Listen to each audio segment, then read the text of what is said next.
Hey guys, and welcome back to App Tutorial. In this video, we're gonna look at how to connect Spotify to our Tinder account using Tinder PC. Now let's begin. Do note that I have already logged into my account. In case you have not, do log in right now. Initially, what we need to do is simply go to our profile.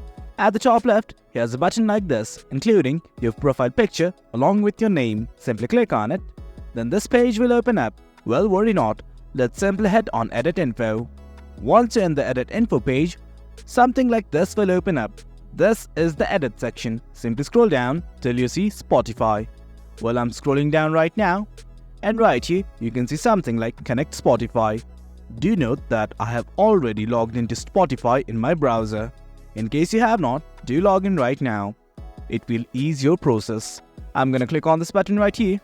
Then this popped up. Well, do note that I have already logged into Spotify from this browser. I'm just gonna scroll down, and here's the agree button. In case you have not logged in, it might ask you to enter your credentials. I'm simply gonna hit on agree right now. And guys, there you go. Spotify has been connected to my Tinder account. It's quite easy to connect Spotify. Hope you guys found this video informative, and for more content like this, do remember to hit like, share and subscribe. Your support fuels us. Until next time, thank you.